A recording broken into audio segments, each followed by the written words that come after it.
Have you ever felt like your dog is just being stubborn? That they know exactly what you want, but they ignore you on purpose? I hear this all the time. My dog knows this command, but refuses to listen. She's testing me to see what she can get away with. He's being so difficult, just for the sake of it. And I get it. It really feels like that sometimes. You ask your dog to sit, and they just stare at you. You call them, and they sniff the ground like you don't exist. It is easy to think that they're making the choice to ignore you. But here's the thing. That is not actually what's happening. In this video, I'm going to explain how dogs are not actually stubborn and what's going on instead.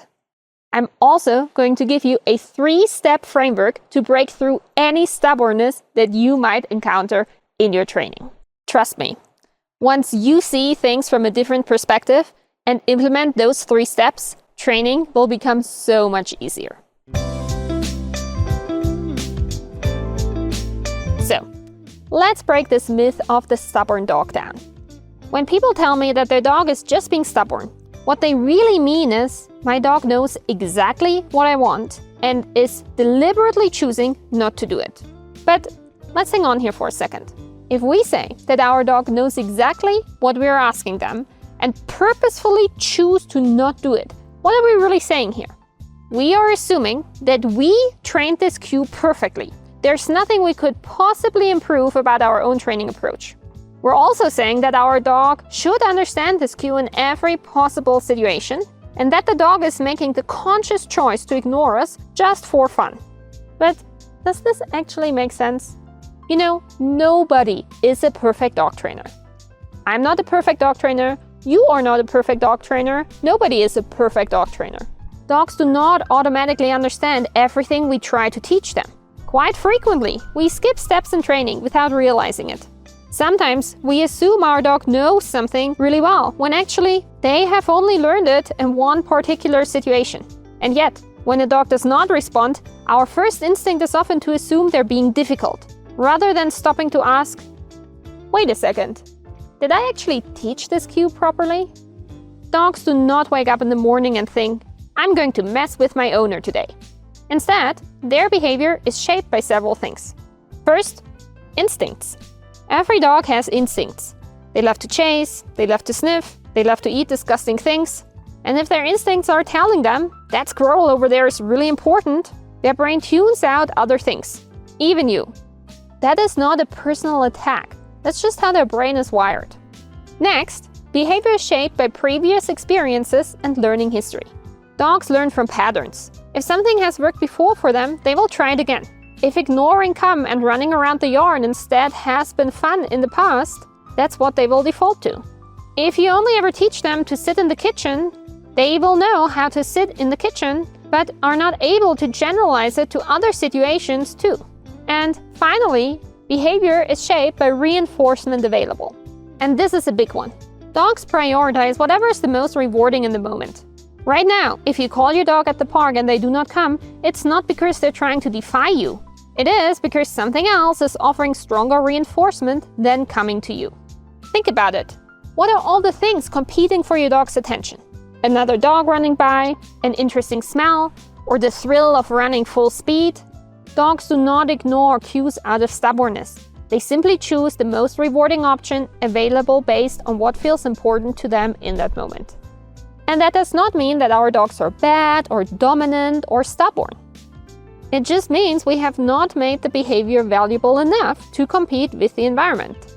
And that is actually great news because we can change it. But here's where most people get stuck. When a dog doesn't respond, our instinct is often to think, ugh, they're just being so difficult, or they're ignoring me on purpose, or she's just a really stubborn dog. And that mindset actually makes training so much harder because it turns training into a battle. It makes us feel like we're on opposite teams, like the dog is trying to win and we have to outsmart them to get what we want. But the truth is, you and your dog are not on opposing teams. Your dog is not trying to win. They're just responding to the learning and reinforcement history and instincts they have. So when you make the mindset shift from it's me versus the dog to It's me working together with my dog. Everything changes. So, if your dog is not actually being stubborn, what should you do? Here's the truth. Nearly every single student who tells me that their dog is being stubborn has skipped steps in training. They have not spent enough time in the beginning stages of teaching skills. They have rushed through training and skipped critical steps. They have not built a strong reinforcement history. And when that happens, the dog simply does not have enough knowledge of a behavior to perform it well in all situations. If your dog isn't listening properly, the first thing is to go back and make sure you actually taught the behavior well. That means teaching behaviors before adding a verbal cue, using a marker word to correctly mark the correct responses, rewarding every single correct response in the beginning, introducing the cue only once the dog is consistently offering the wanted behavior, and practicing in different places so your dog does not think the cue only applies in one situation. The cleaner your training mechanics are, the better of a trainer you are, the better your dog will listen, and suddenly they will not seem stubborn at all. Most people do not spend enough time in actually training and building behaviors. They move too fast, they assume the dog understands, and then they get frustrated when their dog does not respond.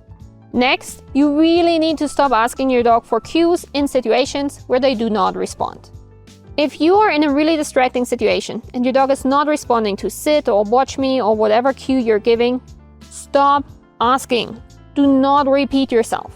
Because when you keep saying a cue over and over and your dog is not responding, all that's happening is that your words are turning into background noise. Instead, take note of the situation. What was distracting your dog? How was this environment too difficult? Then you go home and train in an easier environment before trying again in the harder situation. Because this is how you actually build reliability, not by repeating yourself when your dog clearly isn't ready. Finally, get trainer feedback, because none of us is a perfect trainer. If you're struggling and you feel like you have done everything right and your dog still is not responding, then you need to get feedback on your training. I can tell you that every single time that someone tells me my dog is stubborn and things are not working, and I ask them to send me a training video and I review that training video, I find things that they can improve. Because nobody is a perfect trainer. Not me, not you, not anyone. We can always get better. Instead of assuming that your training is already absolutely ideal and your dog is at fault, get an outside perspective. A trainer, a coach, a friend, or even just filming yourself and watching it back can help you see what's missing. And small adjustments in timing, body language, reinforcement, or environment can make all the difference. If you do these 3 things, if you train step by step, if you stop repeating cues that your dog is not responding to, and if you seek feedback on your training, you will be able to break through stubbornness. And there will be a huge difference in how well your dog listens. So, once more, your dog is not trying to be the boss, your dog is not trying to be a pill, your dog is not trying to spite you, and your dog is not being stubborn. They are just responding to what makes sense to them. So the next time your dog is not listening, don't think, ugh, they're just being difficult. Instead, ask yourself, what's missing in the training and what can I adjust? That shift will make training so much easier. If you feel like your dog's being stubborn and you do not really know where to start changing that in training, let me know in the comments. We love to help you and we love to see you and your dog succeed on your training journey. And now I wish you happy training!